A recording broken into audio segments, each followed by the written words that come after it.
Well, it's that same time of the day where we'll bring you issues that are trending in Nigeria on Trending Issues that comes to you live from AF Television. A very good morning to you and welcome on board again. Happy New Week to you. Thank God it's a new week. Thank God for a good weekend. My weekend went well and I hope that yours went well as well. Thank you so much for joining us again on the program Trending Issues. My name is still Faith Okanwa. Don't forget, on this program you have the opportunity to drop your comments on any of the topics that we are talking about trending in Nigeria and outside the country. You can like, also you can share. All of our social media platforms are there for you to hook up to the conversation this morning and do justice to all the topics that we are talking about. Quickly, let's begin from Rivers State, where Governor Wike is the #1 citizen there. And of course, last Friday, he gave a state broadcast where he was telling political parties and of course candidates of various political parties that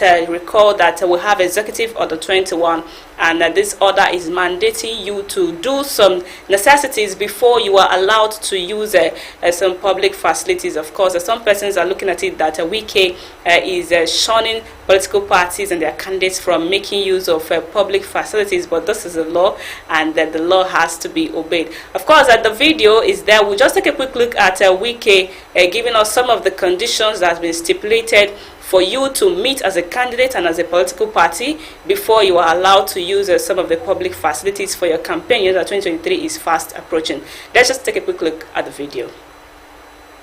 My dear people of Rivers State, as the campaign for the 2023 general elections begins, we wish to remind all political parties and their candidates of their legal responsibility to foster an enabling civic environment for peaceful campaigns and elections. As a government, we have spent enormous time, effort, and resources to achieve and sustain the prevailing peace and security across the state, which every one of us is enjoying and will, by God's grace, continue to enjoy under our watch. We cherish this sustained atmosphere of peace and security in our state, and we therefore count on the cooperation of the political parties and their candidates to ensure that Rivers State remains peaceful and secure for everyone to go about with his or her legitimate endeavors. We clearly respect and guarantee the rights of all the political parties, their candidates, and their supporters to unfettered political campaigning throughout the state. However, we are also conscious of our supreme duty to protect lives and property by ensuring that the campaigns are not characterized by violence and are carried out within legal limits, coupled with a high sense of responsibility. Consequently, we will neither allow nor allow any political party, their affiliates, candidates, and their supporters to violate the prevailing peace and security of the state under any political pretext. Let me therefore enjoin all the political parties and candidates standing in the 2020 general elections to avoid any act or conduct that could instigate political tensions and ignite flames of election violence in the state or any part thereof. It goes without saying that political parties and the candidates must honestly commit themselves to peaceful and responsible conduct throughout the campaigns as required by extant laws and the codes of conduct regulating political campaigning in the country.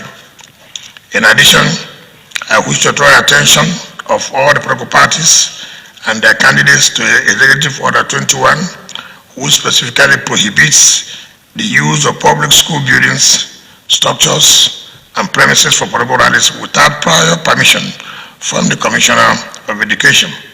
For the avoidance of doubt, the use of public school buildings, structures, and premises for political rallies is lawful only when there is compliance with the following conditions.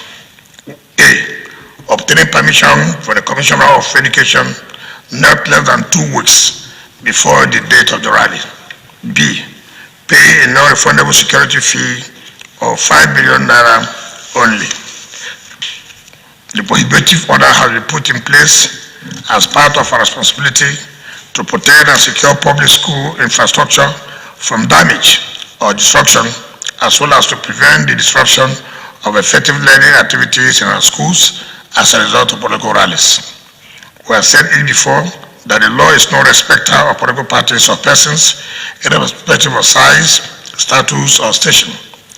We therefore wish to reiterate our determination to bring the full weight of the law to bear on any political party or candidate who dares to break the rules by plotting, conniving, instigating, or perpetrating any act or conduct that may trigger or contribute to triggering electoral violence and related incidents in the state during the campaigns and the general elections. Any public school administrator who connives with political parties to violate the prohibition against the unlawful use of public school structures and premises for political rallies will be appropriately sanctioned.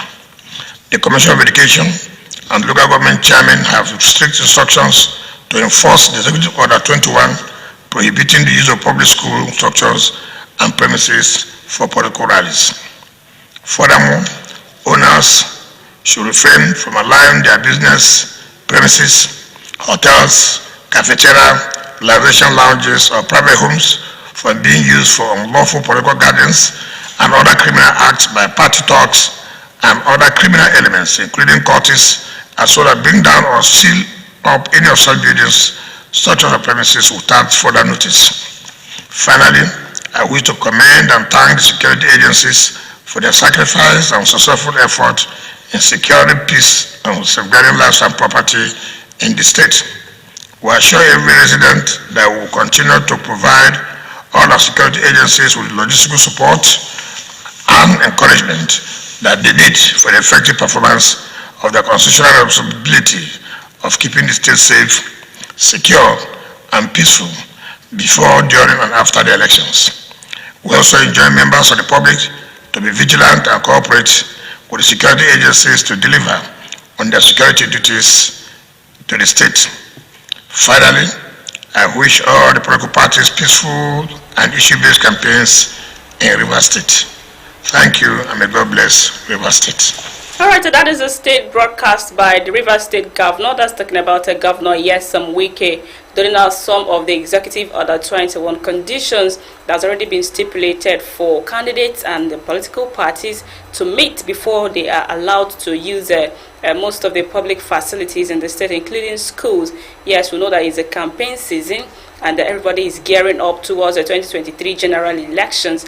And the Rivers State Governor is saying before you are allowed to use public facilities, before you are allowed to take a campaign to schools, you have to meet some conditions, which involves meeting with the Commissioner for Education in the state, paying a mandatory security fee, I think about 5 million naira, and the rest of them. And of course, he charged politicians and of course candidates, supporters, and political parties to ensure that peace and unity is encouraged, ensure that there is no violence, and do not encourage activities that will mar the peace and security, of course, in the state. And that is not just for residents in Rivers State, every part of Nigeria. Ensure that peace is preached wherever you are. Do not ensue violence, because 2023 will come, the election will come and also go, and one person will eventually emerge winner in all the positions that are being contested for. The program is still trending issues on AF Television. Join the conversation this morning via all our social media platforms. Like, share, Invite your friends also to hook up to the conversation. Drop your comments, make your contributions on other topics that we are talking about today, trending in their country, Nigeria, and we will take as much comments as we can. Moving ahead now, let's move over to Chris Ngige, Senator Chris Ngige, who is a Minister for Labor and Employment. He has come under fire now. Over the weekend, he granted an interview to one of the national TV's, precisely Channels Television, and when he was asked to endorse either Tinubu, who is the APC's presidential candidate, of course his party, or Peter Obi, who is the Labour Party's presidential candidate, he refused to choose Tinubu publicly over Peter Obi. Neither did he choose Peter Obi. And of course, you know that Chris Ngige is from Anambra State, and he was a former governor. He's the former governor of Anambra State, and now he is in between Obi and Tinubu. Who is he going to vote for? And that question came, of course, he said it's a very hard question to tackle, and he refused to publicly say, okay, I am rooting for APC's candidate, my party's candidate, that is Tinubu, or Peter Obi, who he has described as his friend. Of course, they are brothers and they are friends. This was a former governors of Anambra State. But Nigerians are saying, Ngige, why should you do that? Let's just take a quick look at Chris Ngige refusing to publicly endorse Tinubu, the APC's presidential candidate. Prime Minister, you have your very good friend, Peter Obi, as a candidate of the Labour Party. At the time that... the head of the obedient people. At the point that people in your region are clamoring for an Igbo president, now that you have one, how difficult is it for you to support Bola Tinubu as against Peter Obi? Is it difficult? Sharon, you like boxing people into a corner. I've told you I'm not active. You even noticed that I'm not active in politics for now, that I'm facing national assignment. Why are you asking me a difficult question? Is it difficult? Both of them are my friends now from what you've said. What would you choose? No, forget it. My choice will be in the ballot box. On the day of ballot, I make my choice. You vote your conscience. Forget it. Whether conscience or no conscience, that day, in February, one vote. So it's not, you cannot tell Nigerians that you're voting your candidate. That's what you're saying right now. Why do you say so? It's a secret ballot. I shouldn't tell Nigerians what I will do secretly. All right. So let me ask you. Your party is campaigning with Bola Tinubu's track record as governor of Lagos State. Yes. And there are a lot of us guys are also speaking about Peter Obi's track record as governor of Anambra State. He took over from you. So you must be very proud of his track record, is it? Let me tell you, the two men and their track records, yes, good. But you must go into the nitty-gritty of your analysis. Asiwaju Bola Tinubu came to Lagos when there was like nothing. Everything scattered. I live in Lagos, so I can tell you. He did what he's supposed to do, and then reformed the financial system and everything, put a solid foundation, drew a roadmap for successors, Fashola and Co. and others. I came to Anambra State. Everything scattered, just like in Lagos. I rebuilt the foundation of governance in that state. But you couldn't finish. I didn't finish. But I did infrastructure which people can see. I did payments of salaries, put salaries on first line charge, finish accumulated areas, put security back in the place. So were you proud of what Peter Obi continued when you left? Yes, he was building on my foundation, even though he disagreed with me on infrastructure. So for the first tenure, he didn't do infrastructure. He didn't do, but he realized that it was a grievous mistake when we met in the ballot in 2010 and when we met in the senatorial election for our senatorial district. We need to go now. So I mean, if you had to rate them, you think Bola Tinubu performed better than Peter Obi when they were governors? I'm not an analyst in that respect. But you sat in that seat before. You see people doing polls. gerrymandered polls and using statistics and samples that don't reflect whole. So I don't want to get into that kind of Alright, so that was Chris Ngige, the Minister for Labour and Employment, in a fix there. Of course, it was a hot seat. To me, it's a very difficult question to answer. If you're a politician, you have to choose between A and B. When A and B are your persons, this is a presidential candidate of his party, APC, and this is his friend, his brother, and who was also a former governor of Anambra State, just as he is. And of course, he said, I am going to vote.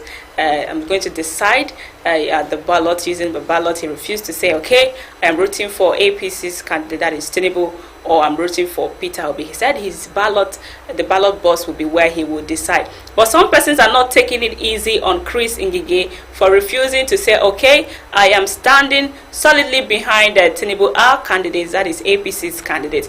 The person of one of them is a Deputy National Publicity Secretary of the APC, and that is Alhaji Murtala Yakubu Ajaka. Of course, he has called on Chris Ngige to resign if he is not going to publicly support Tinubu. I'm just going to take a part of the statement released by the Deputy National Publicity Secretary of the APC, that's talking about Alhaji Ajaka now. And he said presidential primary election had long ended and the party had settled for the choice of Senator Asiwaju Bola Ahmed Tinubu. Hence, all the party leaders should put their ambitions behind them for now to deliver the party's presidential ticket.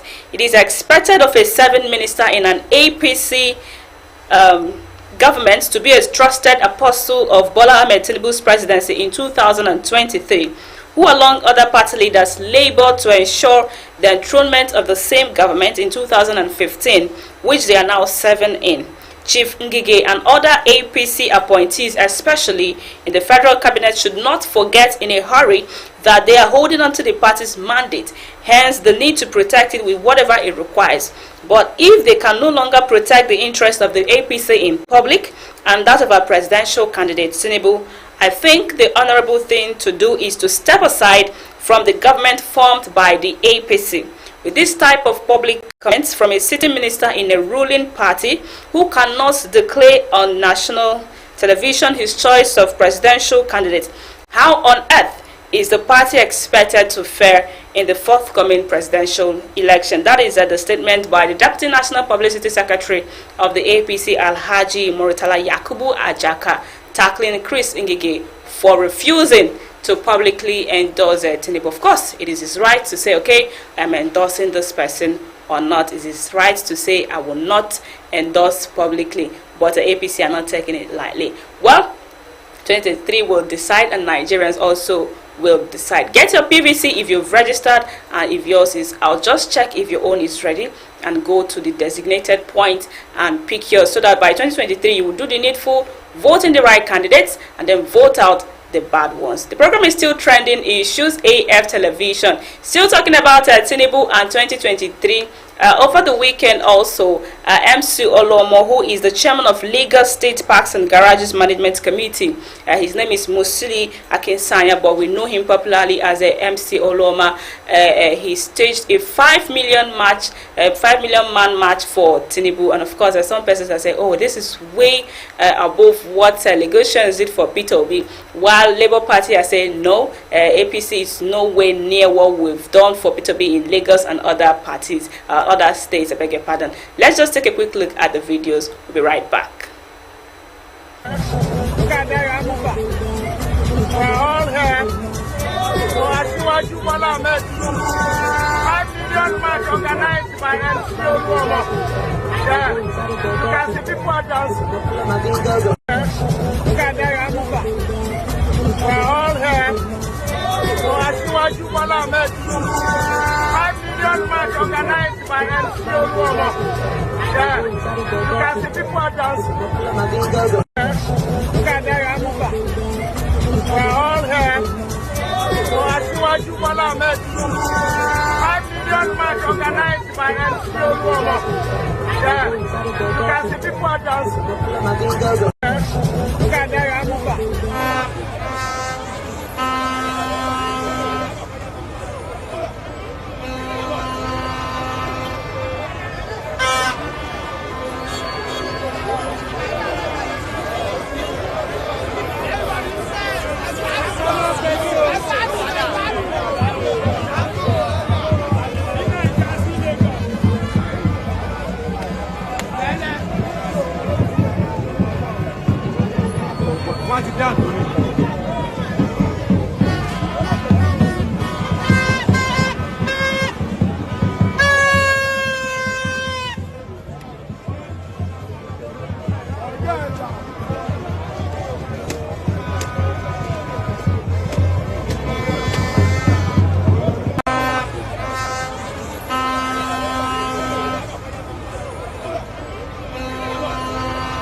was the 5 million man march for Tinubu organized in Lagos by MC Oluomo. And of course, the heat is up.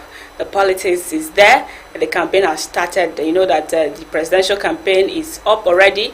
And by October 12th, I think 2 days from now, the governorship and the State House of Assembly campaigns will come up. And of course, everybody has his own rights to campaign, go to places, go to the grassroots, go to the cities and campaign, tell the people what you are offering them.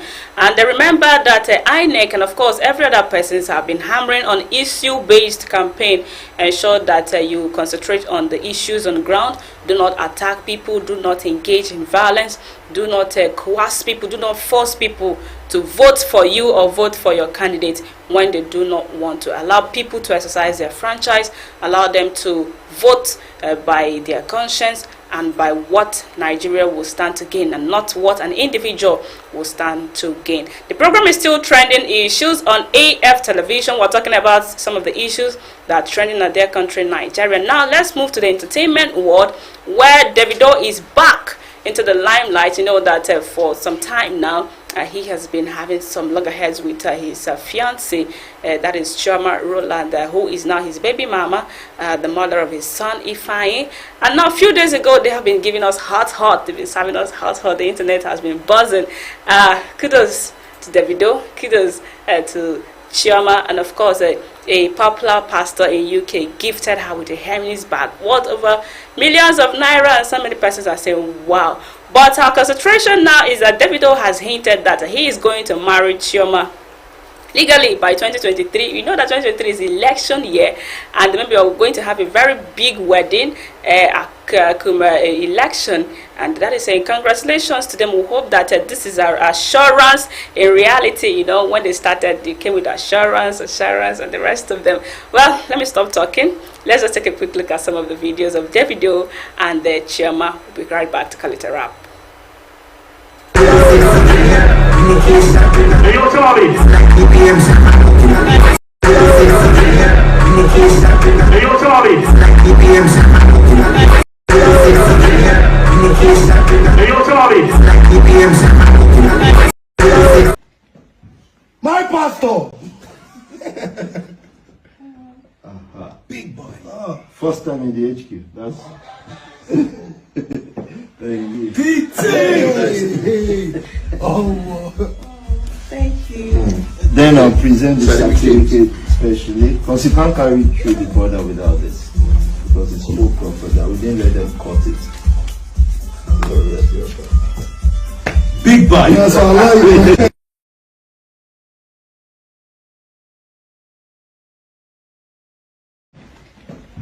My pastor. Big boy. First time in the HQ. That's thank you. Hey.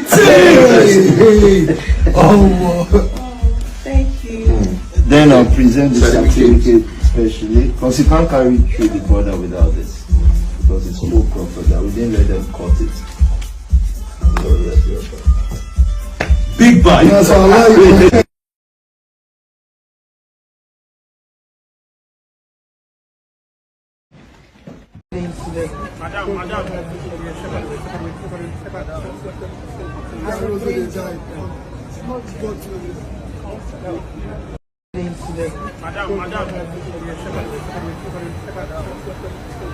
Alright, that is Davido and his fiancée Chioma Rowland, all loved up, and of course kudos to them, congratulations to them. We hope that they will legalize it this time around because 2023 is just a few months from now, and according to Davido, they are sealing it up legally by 2023. And if you listen to that video, even the pastor was addressing Chioma as our wife 002 and the video confirmed that.